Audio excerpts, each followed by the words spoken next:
Spun concrete light poles tower above our towns and cities, lighting the way.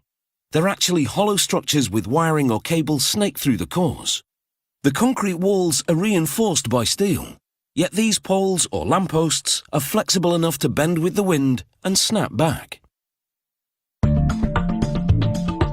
When it comes to lampposts, the higher the light, the greater the area illuminated.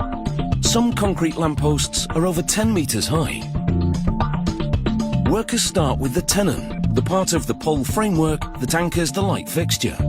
They place two in a mould because they're making two lampposts at once. A worker strings 4 thick steel strands from one end of the long mould to the other, threading them through the tenons and through spiral wire. This establishes the basic framework. A colleague installs zinc boxes for electrical connections. He caps it with a block of rigid foam to protect it when the concrete is poured. The next worker attaches a stress gun to chocks that secure the steel strands. The gun pulls the strands one by one to a specific tension, and they stretch like rubber bands. They'll be pulled even tighter later on. Every meter or so, he attaches stay rings for extra rigidity. He ties them in place with plastic-coated wire. The spiral wire is then stretched around the steel strands and tenons to form the skeleton of the lamppost.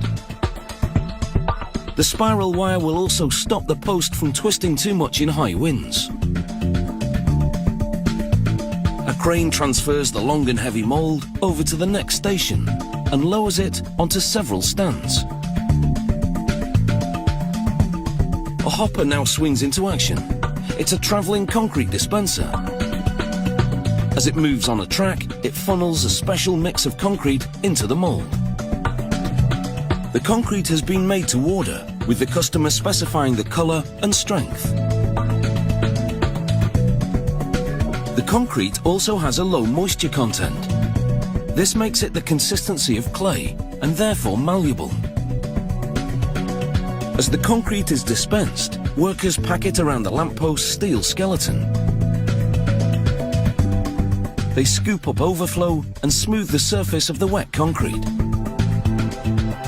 One worker then cleans up the outer flanges and applies a non-stick liquid. A crane moves the top half of the mould into position and lowers it onto the concrete-filled bottom part.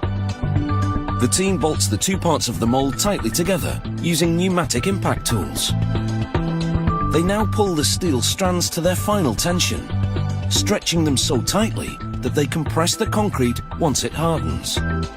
Concrete is much stronger when it's being compressed.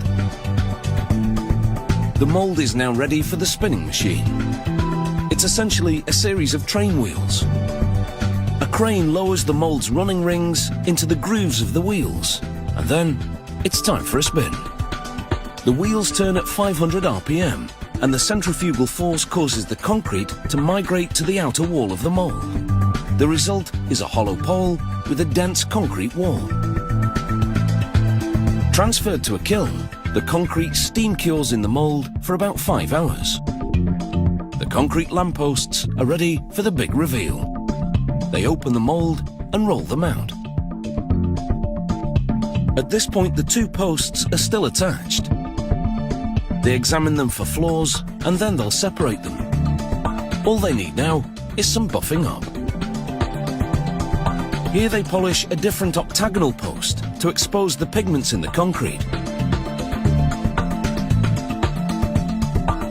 The different coloured aggregates in this particular cement mix give the post a mottled, marbled look. An identification tag has also been moulded into the cement with the manufacturing date and the post's height and mass. They test just how far they can take it to confirm the post meets industry standards. They spray an acrylic finish onto some lampposts, making it easy for graffiti to be removed. Even though it only takes about 5.5 hours to make a concrete lamppost, now you know how it's made I'm sure you'll look at them in a new light.